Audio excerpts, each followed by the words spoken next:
அண்மை காலங்களில் இலங்கையில் சிறுவர் துஷ்பிரயோகம் அதிகரிச்சுக்கிறத பார்க்கலாம். சிறுவர் துஷ்பிரயோகம்ன்ற நேரம் அதை நாங்கள் நாளாக எடுக்கலாம். முதலாவது ஃபிசிக்கல் அபியூஸ், இமோஷனல், செக்ஷுவல், அடுத்தது வந்து நெக்லிஜென்ஸ்ன்ற நேரம் குழந்தைகளுக்கு தேவையான உணவு, உடை, கல்வி வசதி, அவங்களோட இமோஷனல் நீட்ஸ் அதுகளை வந்து பூர்த்தி செய்ய அமைகிறது. எந்த விதமான துஷ்பிரயோகமும் வந்து சிறுவர்களோட எதிர்காலத்தில் வந்து அவங்களோட பர்சனாலிட்டியில் தாக்கங்கள் செலுத்தலாம். அது இல்லாமல் அவங்களோட வளர்ச்சி, விருத்தி ரெண்டுலேயும் தாக்கம் செலுத்தலாம். அதனால் நாங்கள் கட்டாயம் இதுக்கான காரணங்கள் என்ன அறிந்து வச்சிருந்தோம்னு சொன்னால் இதுகளை ஓரளவு எங்களுக்கு தவிர்த்து கொள்ளலாம், அது இல்லாமல் குறைத்து கொள்ளலாம். அந்த வகையில் சிறுவர் துஷ்பிரயோகத்துக்கு காரணங்களை பார்த்தீங்கன்னா, முதலாவது காரணம் வந்து எங்களோட கலாச்சாரம். எங்களோட கலாச்சாரத்தில் நாங்கள் எப்படி பழகிறோம்னு சொன்னால், ஒரு குழந்தை தவறு செய்தால் அவங்களுக்கு அடிப்பது மட்டும்தான் ஒரு சொல்யூஷன் சொல்லி நாங்கள் பழகிக்கிறோம். அதனால் எந்த விதமான தவறுக்கும் வந்து தவறோ அவங்களோட மிஸ்பிஹேவியர்ஸ் அல்லது பிடிவாதம் எந்த விதமான விஷயத்துக்குமே வந்து நாங்கள் அடிக்கிறது தான் அநேகமான நேரங்களில் பயன்படுத்துகிறோம். இரண்டாவது காரணத்தை பார்த்தீங்கன்னா, குழந்தை வளர்ப்பு சம்மந்தமான போதிய நாலேஜ் இல்லாதது. அதாவது ஒரு பிள்ளை மிஸ்பிஹேவ் பண்ணினா நாங்கள் அடிச்சுறது வந்து உண்மையிலே இஃபெக்டிவ் ஆகிக்குமா, வேறு என்னமாலும் இன்டர்வென்ஷன் சீக்குதா, எப்படி ஹேண்டில் பண்ணலாம், இதனால் எப்படி பாதிப்புகள் வரும், அது சம்மந்தமாக எந்த நாலேஜுமே இல்லை. அதனால் வந்து அவங்க வந்து அடிப்பது லேசான ஒரு வழியாக வச்சுக்கொண்டு இருக்கிறாங்க. அடுத்த காரணியை பார்த்தீங்கன்னு சொன்னால் தொழில் வாய்ப்பின்மை, வறுமை, இந்த காரணங்களால் வந்து சில நேரம் வந்து அவங்களோட பாடசாலை கல்வியும் வந்து நிப்பாட்டிட்டு தொழிலுக்கு அனுப்புகிற அந்த மாதிரி பிரச்சனை அழிக்குது.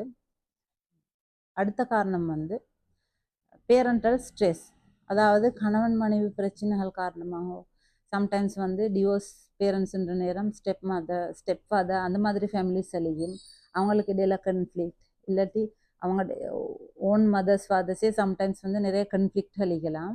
இந்த மாதிரி நேரங்களில் அவங்கள ஸ்ட்ரெஸ்ஸை வந்து சின்னவங்கள்ட மேலே தான் காட்டுவாங்க. ஏன்னா அவங்களுக்கும் ஸ்ட்ரெஸ் மேனேஜ்மெண்ட் ஸ்கில் இல்லாமிக்கலாம், அல்லது வந்து ஸ்ட்ரெஸ் எப்படி பாசிட்டிவாக ஹேண்டில் பண்ணுறேன்னு தெரியாததுனால சிறுவர்களுக்கு அடிக்கிற மாதிரியோ அல்லது அக்ரெசிவ் பிஹேவியர்ஸ் எல்லாம் அவங்கள்ட்ட காட்டலாம். இன்னும் ஒரு காரணம் பார்த்தீங்கன்னு சொன்னால், பேரண்ட்ஸ் வந்து அவங்களோட சின்ன காலத்தில் அவங்களோட பேரண்ட்ஸ் அந்த மாதிரி தான் அவங்களோட இருந்திருப்பாங்க. அதனால் அது பெரிய ஒரு பிழையாகவும் விளங்காது. அவங்க அதே வழியை வந்து அவங்க பின்பற்றுவாங்க. சிலர் வந்து இப்போ சப்ஸ்டன்ஸ் அபியூஸ் காரணமாக நிறைய சப்ஸ்டன்ஸ் அபியூஸ் அதிகரிச்சுக்கிறதுனால, அதாவது ஆல்கஹால் அல்லது வேறு எந்த விதமான ட்ரக்ஸ் பாவனைகளாலேயும் அவங்கள்ட்ட அக்ரெசிவ் பிஹேவியர் இருக்கலாம். அதனால் ஏற்படுற விளைவுகள், ஸ்ட்ரெஸ்கள், அந்த மாதிரி நிறைய காரணங்களால் அவங்க வந்து நிறைய சிறுவர்களை வந்து அபியூஸ் பண்ணுறது. சில பேரண்ட்ஸ்ட மென்டல் ஹெல்த் கண்டிஷன் சம்மந்தமாக, அதாவது எந்த விதமான மென்டல் ஹெல்த் கண்டிஷன்ஸ் அல்லது பர்சனாலிட்டி டிஸார்டர்ஸ் அந்த மாதிரி எந்த விதமான காரணங்களாலேயும் வந்து அவங்களுக்கு கோபத்தை வந்து அங்கர் மேனேஜ்மெண்ட் நாலேஜ் ஈக்காது, ஸ்ட்ரெஸ் எப்படி மேனேஜ் பண்ணுறது, அந்த மாதிரி காரணங்களாலேயும் வந்து சிறுவர் துஷ்பிரயோகத்தில் ஈடுபடலாம். இது இல்லாமல் வந்து செக்ஷுவல் இது எல்லாமே வந்து சாதாரணமாக பொதுவான சிறுவர் துஷ்பிரயோகத்துக்கான காரணங்கள். இது இல்லாமல் வந்து செக்ஷுவல் அபியூஸுக்கு வந்து வேறு காரணங்களும் மீகலாம். செக்ஷுவல் அபியூஸ், இமோஷனல் அபியூஸ், அதுக்கான காரணங்கள், அதனால் அவங்களோட எதிர்காலத்தில் எந்த மாதிரி விளைவுகள் வரும்னு நான் வேறொரு பதிவில் போடுறேன். அதோட விளைவுகள் வந்து பெரிய டாபிக்ன்றதுனால அதை வேறொரு நாளைக்கு நாங்கள் பார்க்கலாம்.